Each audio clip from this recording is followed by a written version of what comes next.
wabarakatuh.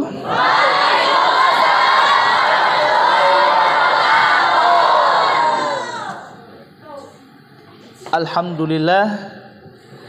Alhamdulillahilladzi ramadana syahrul mubarakah wa farada alaina siyama li ajli taqwa. Allahumma shalli ala sayyidina Muhammad wa ala ali sayyidina Muhammad. Hadirin yang berbahagia. Oke. Ini biasa aja ya. Ini maaf kaku banget soalnya perdana.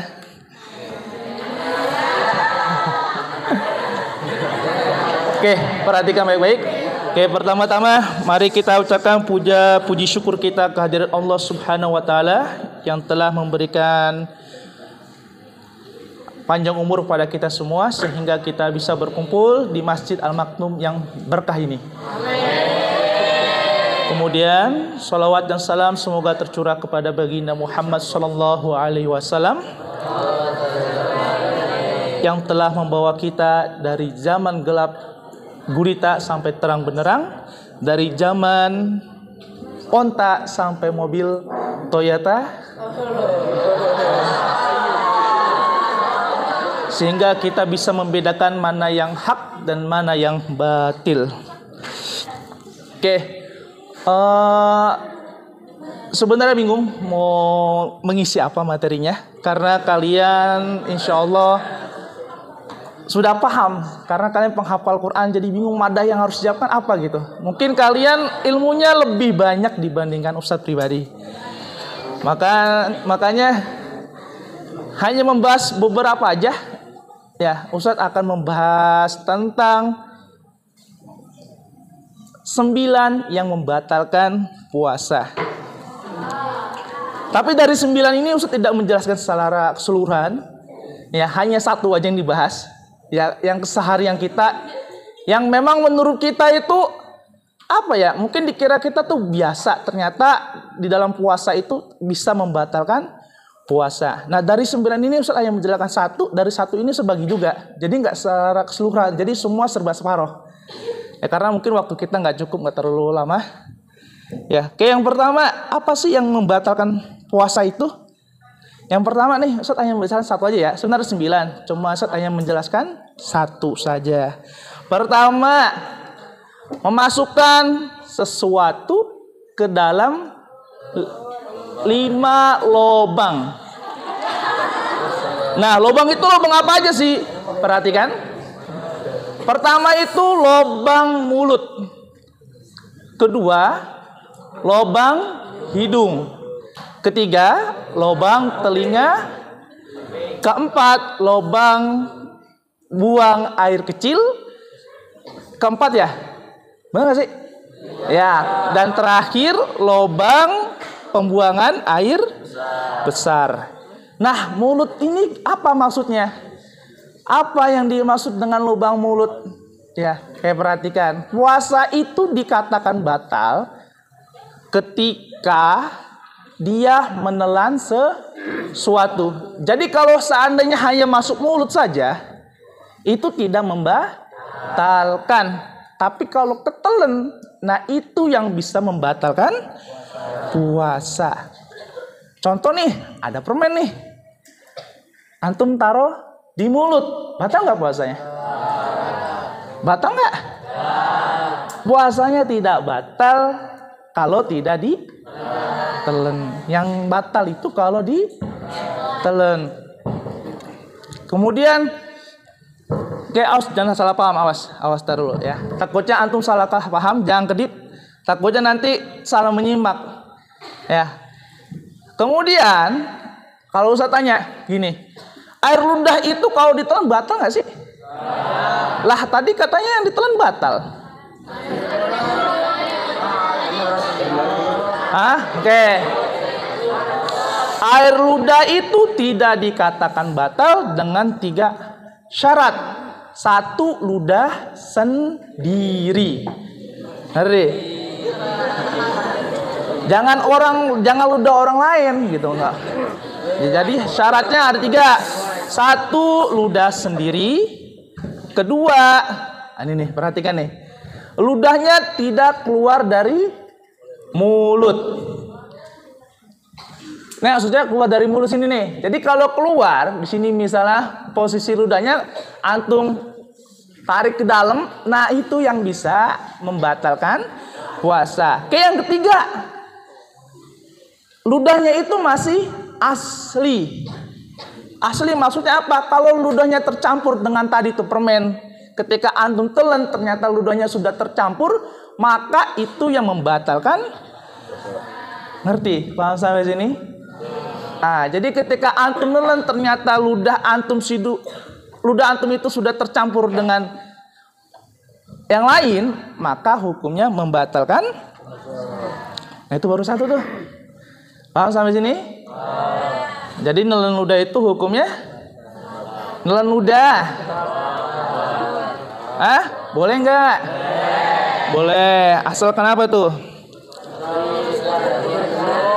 Ludah sendiri. Kemudian ludahnya tidak keluar dari mulut. Ketiga, ludahnya masih asli.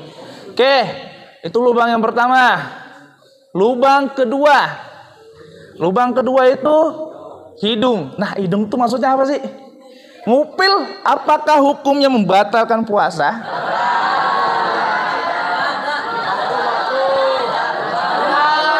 Oke, perhatikan. Ngupil itu hukumnya tidak membatalkan puasa asal jangan sampai melebihi batas. Nih, batasnya di sini nih. Oke, perhatikan. Batas itu maksudnya gini. Ketika antum menghirup air, kemudian ngerasa sakit banget di sini panas. Nah, itu yang bisa membatalkan puasa. Pernah ini nggak antum kemasukan air?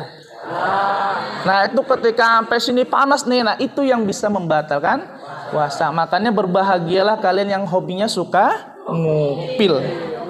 Nah, jadi nggak masalah, cuma ngupilnya jangan di depan umum, belak-belakan begini, jangan. Tutup kalau bisa.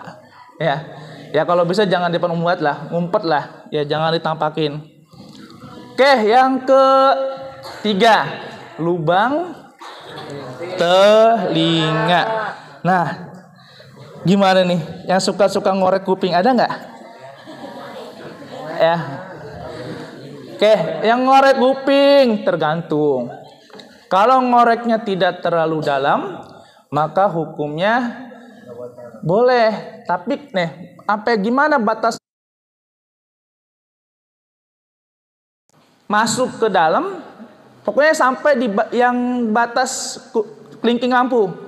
Jadi kalau antum ngorek kuping, kalau sampai ke dalam banget, melebihi kelingking, misalkan ini cuma muat segini, maka segini aja yang diperbolehkan.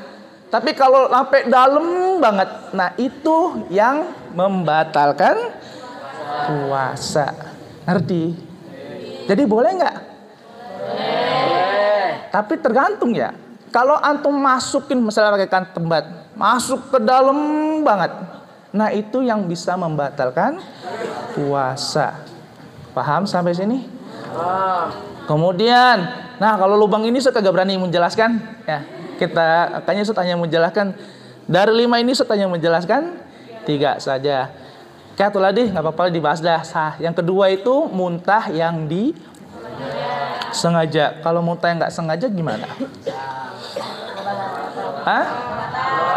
Muntah yang nggak disengaja itu hukumnya nggak disengaja.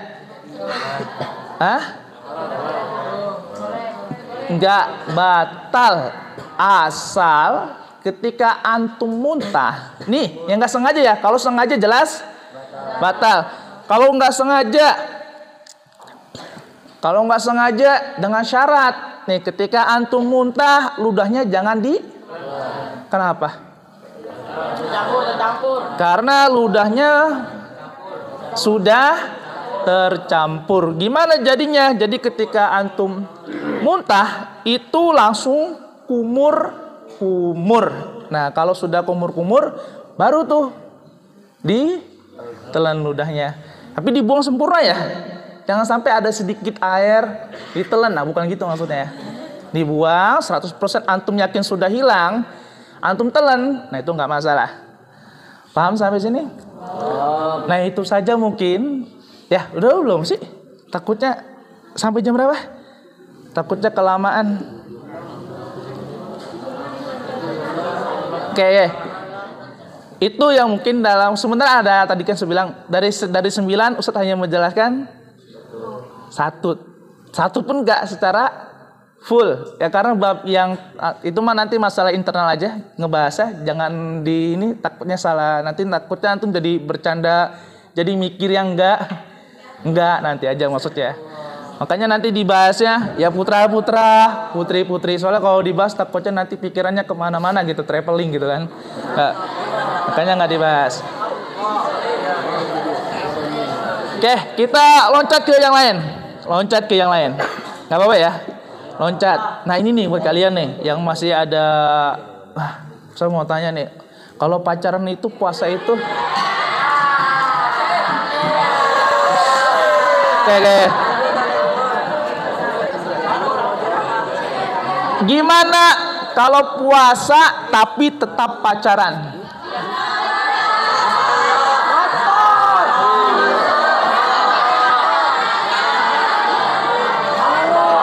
Oke, perhatikan. Puasa tapi dia pacaran, maka puasanya tetap sah, hanya saja pahalanya tidak ada. Jadi dia hanya dapat lapar saja. Makanya nggak boleh nih buat antum nih, antum para penghafal Quran, perhatikan. Antum kalau pacaran sama aja antum dengan sengaja menghilangkan hafalannya.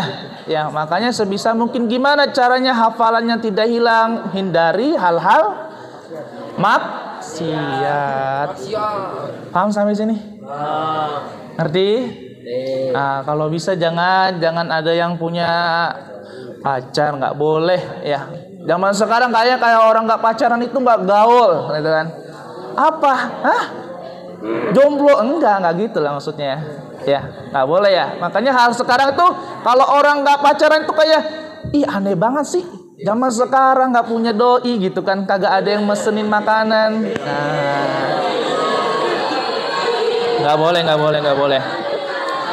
Ya, sebisa mungkin tidak di bulan suci Ramadan saja, sebisa mungkin jangan ada yang pacaran. Karena pacaran itu hukum aslinya adalah haram.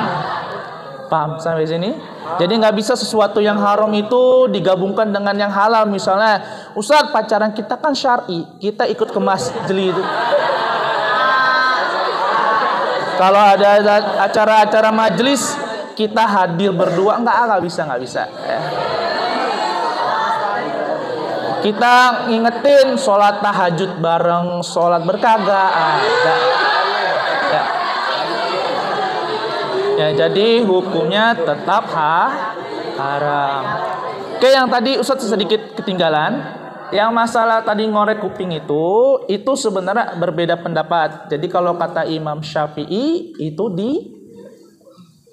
hukumnya batal. Tapi kalau Imam Ghazali, Imam Nawawi kalau nggak salah.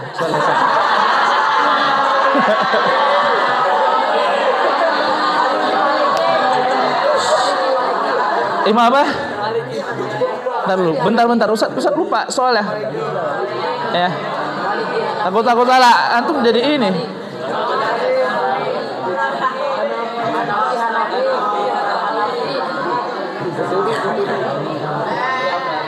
Oke, bentar. Di ini dulu. Imam Malik dan Imam Ghazali itu memperbolehkan. Tapi kalau Imam Syafi'i itu kalau ngorek kuping tadi melebihi batas kelingking, maka hukumnya batal. Tapi selebihnya wallahu a'lam. Jadi nanti kalau antum masih ragu, ya nggak apa-apa, nanti bisa tanyakan aja ya ke gurunya, guru fikihnya. Jadi apa yang Ustaz sampaikan itu jangan langsung ditelan mentah. Silakan antum tanya lagi, pastikan lagi benar apa tidaknya. Oke, itu aja mungkin yang dapat Ustaz sampaikan. Mohon maaf jika ada kesalahan. Wassalamualaikum warahmatullahi wabarakatuh.